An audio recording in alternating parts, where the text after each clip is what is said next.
Rianti, Tasya, dan Yuwadira. Jadi ada 4 orang yang hadir ya.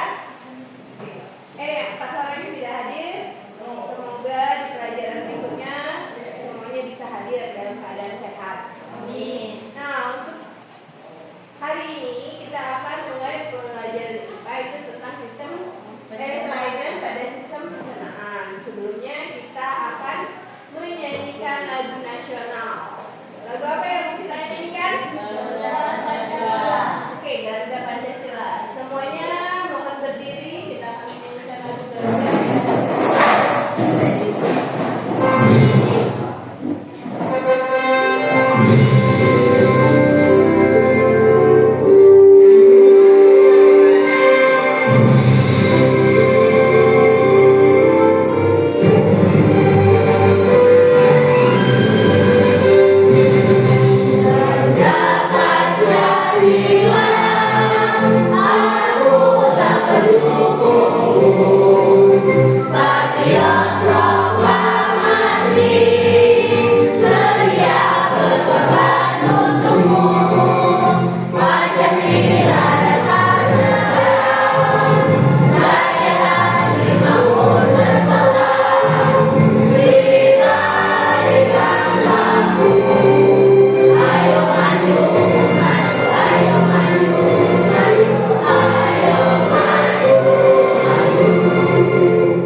gangguan atau penyakit yang bisa terjangkit pada sistem pencernaan kita. Sebelumnya, aku kasih tahu dulu apa sih tujuan kita belajar tentang kelainan pada sistem pencernaan kita. Itu yang pertama adalah peserta didik dapat mengidentifikasi jenis-jenis gangguan pada sistem pencernaan manusia. Jadi kamu tahu kira-kira kalau sakit perut itu sakitnya apa, bagaimana cara mengatasinya, obatnya apa yang harus diminum. Nah, yang kedua adalah peserta didik mampu menganalisis penyebabnya, dampaknya, serta pencegahannya dari masing-masing penyakit atau gangguan. Jadi kamu tahu apa yang tidak harus saya makan, bagaimana harus yang saya makan, jadi yang sehat atau yang bagaimana. Nanti kita belajar. Yang ketiga adalah peserta didik dapat menjelaskan cara pencegahan gangguan pencernaan dengan pola hidup sehat atau PHBS. Jadi PHBS ini ada di kurikulum kita ya, dari pembelajaran dalam juga ada PHBS. Jadi pola hidup bersih dan sehat. Yang keempat adalah peserta didik dapat membuat poster, infografis atau peta konsep tentang gangguan pada sistem pencernaan. Beberapa pelajaran kan sudah kita buat ya, infografis kan ngerti apa itu? Infografis kayak diagram itu bisa juga, atau peta konsep. Jadi hal-hal yang penting yang harus diingat pada sistem pencernaan manusia. Selanjutnya yang terakhir itu kalian akan mampu merefleksikan kebiasaan pribadinya terkait pola makan dan kesehatan pencernaan. Jadi belajar itu tidak harus hanya di sekolah, nanti di rumah juga diterapkan. Kalau di sekolah kalian sudah belajar, oh ini makanan sehat, oh ini makanan tidak sehat, maka nanti di rumah kalian akan menjadi kebiasaan. Sehari makan sehat, besok lagi makan sehat, lama-lama itu jadi kebiasaan. Jadi makanan yang tidak sehat itu sudah ditolak otomatis dalam tubuh ya. Jadi makanan terlalu manis, tidak suka lagi yang makanan yang manis, sudah jadi kebiasaan. Nah anak-anak sekalian, untuk belajar tentang sistem pencernaan ini, pertama kali itu kita akan melihat stimulus atau video yang kira-kira relevan gitu kalian. Kita lihat ya video. Nah tentang ini. Kedua siswa di Kabupaten Bandung Barat, Jawa Barat diduga keracunan usai menyantap makan bergizi gratis. Korban berasal dari 3 sekolah di Kecamatan Cisarua. Hingga Rabu pagi, korban keracunan makan bergizi gratis atau MBG di Kecamatan Cisarua masih berdatangan ke posko penanganan keracunan massal. Siswa yang datang ke posko merasakan gejala keracunan seperti pusing, mual, muntah, dan badan lemas. Berdasarkan data Dinkes Bandung Barat, total 182 siswa di Kecamatan Cisarua jadi korban keracunan massal. Korban dirujuk ke RSUD Lembang, Puskesmas Jayagiri, RS Advent, RSJ Klinik Pinggan, dan RS Karisma.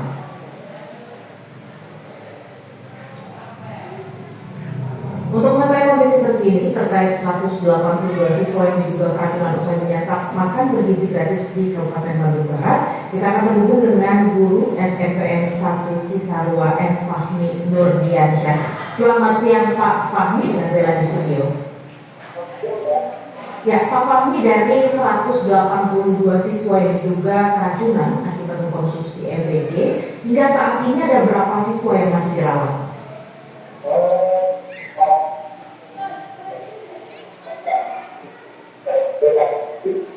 Pak Fahmi, mohon maaf suaranya terputus-putus. Mic-nya boleh ya, terima kasih Pak.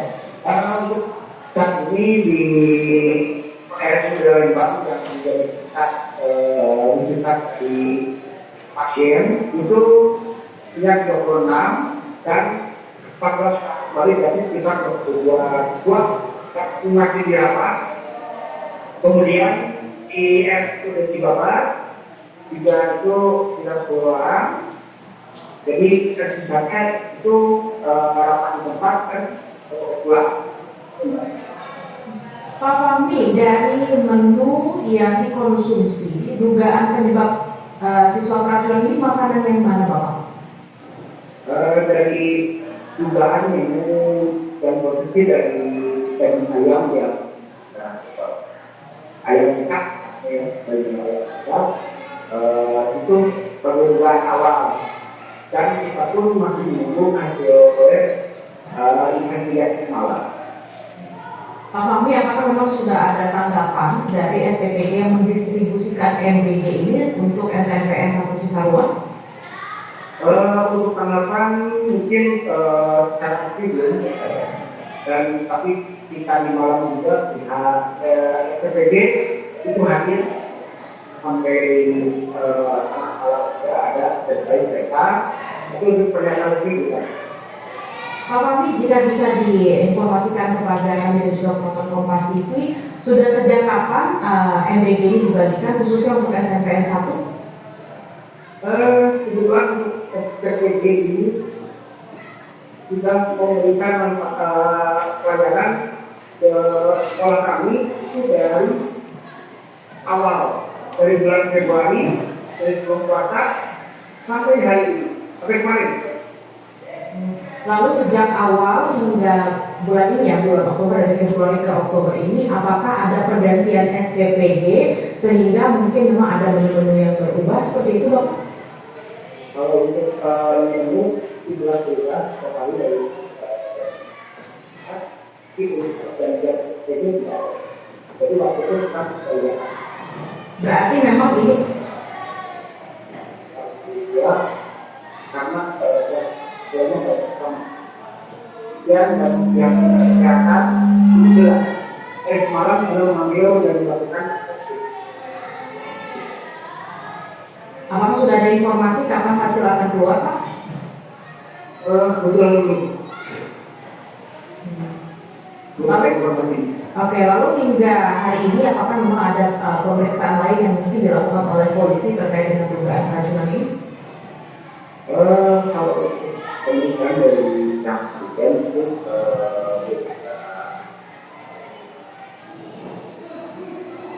SMP 1 Cisarua kita berharap semua siswa yang diduga mengalami keracunan dapat segera sembuh kembali. Selamat beraktivitas kembali, Pak Fahmi.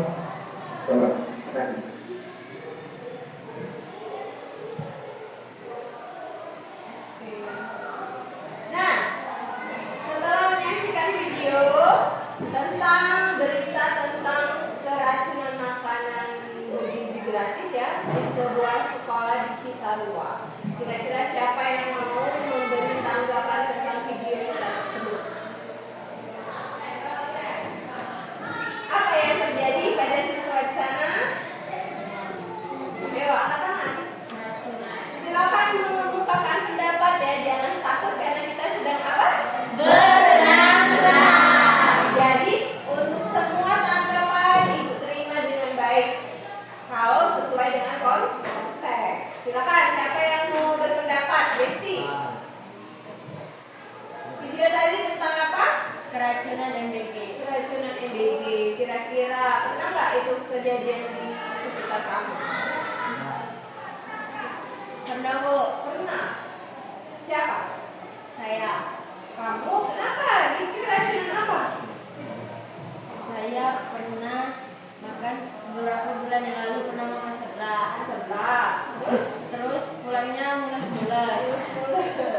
Dibawa ke bidan. Oh, apa kata bidannya? Ternyata Penyebabnya adalah tingkat kepedasan. oh pedas. Jadi kamu stres gitu, diare ya istilah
minta tanggapannya gimana?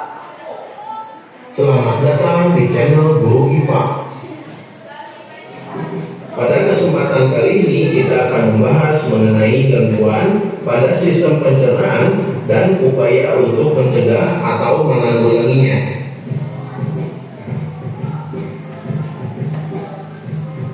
Obesitas adalah suatu kondisi tubuh yang memiliki kandungan lemak berlebih, sehingga dapat menimbulkan efek negatif pada kesehatan. Obesitas dapat meningkatkan risiko terkena beberapa jenis penyakit, seperti penyakit jantung, diabetes, dan osteoartritis. Obesitas umumnya disebabkan karena konsumsi makanan yang berlebih dan kurangnya aktivitas tubuh. Namun demikian, obesitas juga dapat disebabkan oleh keturunan melalui pewarisan gen atau akibat konsumsi obat tertentu. Pada beberapa orang, ada yang sedikit mengonsumsi makanan, namun mengalami kelebihan berat badan. Hal ini dapat disebabkan laju metabolisme tubuh yang lambat. Upaya utama untuk mencegah atau menangani obesitas adalah dengan berolahraga dan mengatur pola makan. Pengaturan pola makan dapat dilakukan dengan mengurangi konsumsi makanan yang banyak mengandung energi, seperti makanan yang tinggi gula dan lemak, dan banyak mengonsumsi makanan yang mengandung serat tinggi.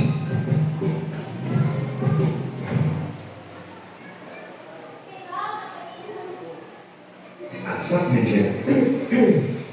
Bantu legakan dengan Versis.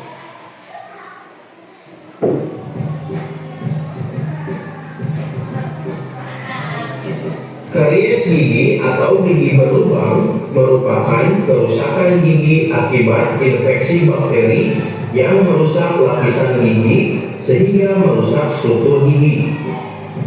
Bakteri pada mulut mengolah gula sehingga menghasilkan asam.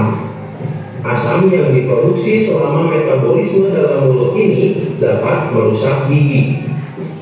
Gigi berlubang dapat menyebabkan nyeri pada gigi jika sampai terlalu dalam kerusakannya karena telah sampai merusak saraf gigi. Pada umumnya, penyakit gigi dan mulut disebabkan oleh kurangnya menjaga kebersihan mulut. Oleh karena itu, upaya pencegahan yang dapat kamu lakukan adalah dengan memperhatikan kebersihan gigi. Menyikat gigi minimal 2 kali sehari, membersihkan gigi dengan menggunakan bedah gigi, obat kumur atau berkumur dengan larutan garam dan air hangat dapat membantu mengurangi plak pada gigi. Serta pemeriksaan gigi secara teratur dapat mengurangi perkembangan bakteri yang menyebabkan terjadinya penyakit pada mulut dan gigi. Selain itu, kita juga harus mengurangi makanan-makanan manis seperti permen, minuman bersoda, atau makanan manis lainnya agar jumlah plak yang menempel pada gigi berkurang. Kita dapat berkumur dengan air setelah banyak makan makanan manis. Perbanyak minum air putih juga dapat mengurangi plak yang menempel pada gigi.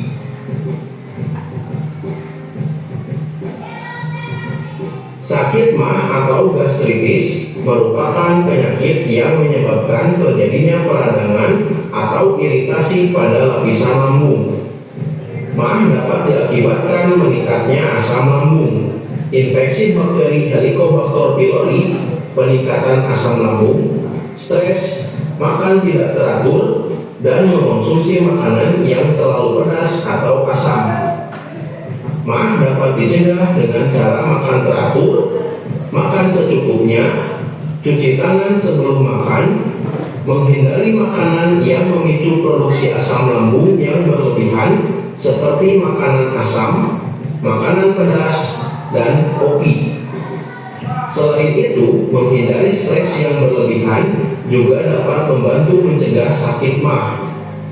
Apabila mah disebabkan adanya infeksi bakteri Helicobacter pylori, dapat diobati dengan mengonsumsi obat antibiotik seperti amoxicillin dan tetracycline. namun tentu saja harus dengan resep dari dokter.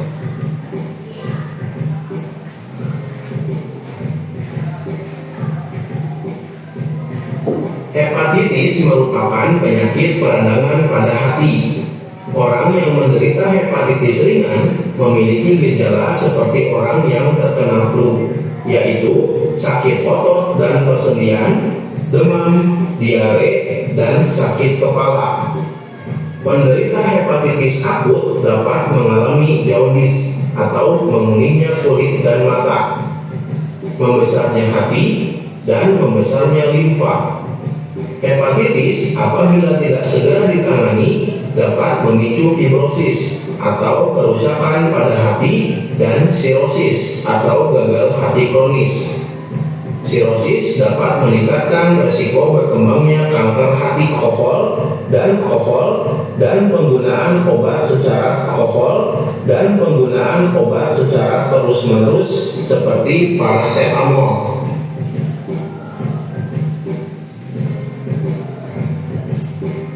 Diare adalah penyakit pada saluran usus besar yang disebabkan oleh infeksi bakteri dan protozoa dikeluarkan. Selain itu, penderita diare juga akan mengalami mulas di perut karena kontraksi otot.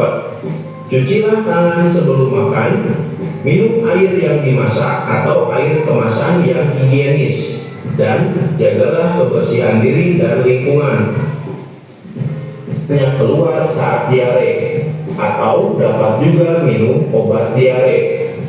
Obat diare biasanya memiliki fungsi utama. Konstipasi adalah kurang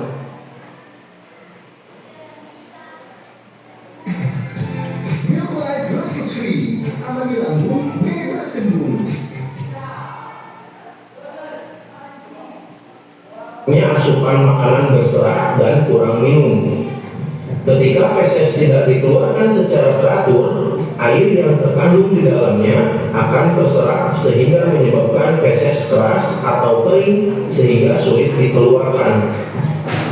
Upaya mencegah konstipasi diantaranya adalah tidak sering menahan buang air besar, makan makanan yang berserat seperti sayur dan buah-buahan, hindari mengonsumsi makanan yang tinggi lemak dan gula seperti makanan manis, keju, dan makanan olahan, karena makanan tersebut dapat menimbulkan konstipasi. Minum cukup banyak air. Banyak minum dan makan makanan berserat akan membantu pergerakan feses dan membantu feses lebih lunak sehingga dapat menghindari konstipasi. Selain itu, peningkatan aktivitas fisik juga membantu mengatasi konstipasi.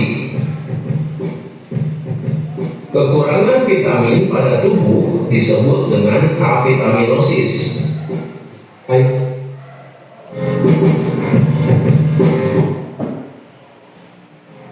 Terima kasih sudah menonton video ini. Jangan lupa untuk mendukung channel ini dengan menekan tombol subscribe. Oke, jadi itu adalah penjelasan tentang materi sistem atau kelainan atau penyakit pada sistem pencernaan kita. Nah, dari itu ada yang mau ditanyakan nggak? Kira-kira ada yang belum jelas tentang materi tersebut? Jelas semua?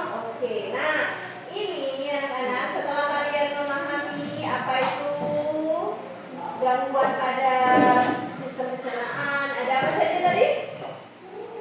Ada apa? Ada demam, apa lagi? Diare, apa lagi? Sariawan, sembelit, ada juga diabetes. Nah, itu kalau kalian mau lihat ada materinya di buku di halaman 168. Coba deh lihat. Itu hampir sama materinya dengan yang ibu sajikan tadi. Kalau misalnya nanti kan kita ada aplikasi ya, tentang pengaplikasian itu pengerjaan LKPD. Nah, LKPD-nya coba lihat di depan ini ada satunya.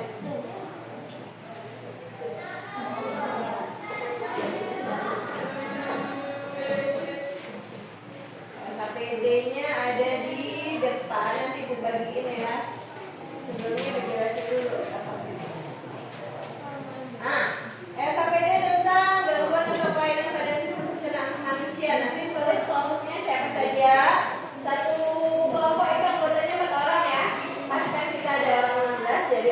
kelompok. Nanti kelompoknya pilih salah satu gangguan yang akan kalian ulik lebih dalam. Apa penyebabnya, bagaimana gejalanya, terus bagaimana cara mengobatinya, atau juga cara pencegahannya.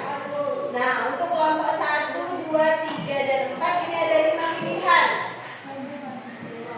Kelompok 1 siapa? Kelompok 1 ini ya. Kamu apa? Sariawan. Kelompok 1 pilih sariawan. Kelompok 2 Kelompok 2 Kelompok 3 usus buntu. Kelompok 4 ada sembelit atau diare. Sariawan sudah dari sariawan siapa? Nah, sariawan sudah. Diare atau sembelit? Sembelit. Oh. Jadi ada sariawan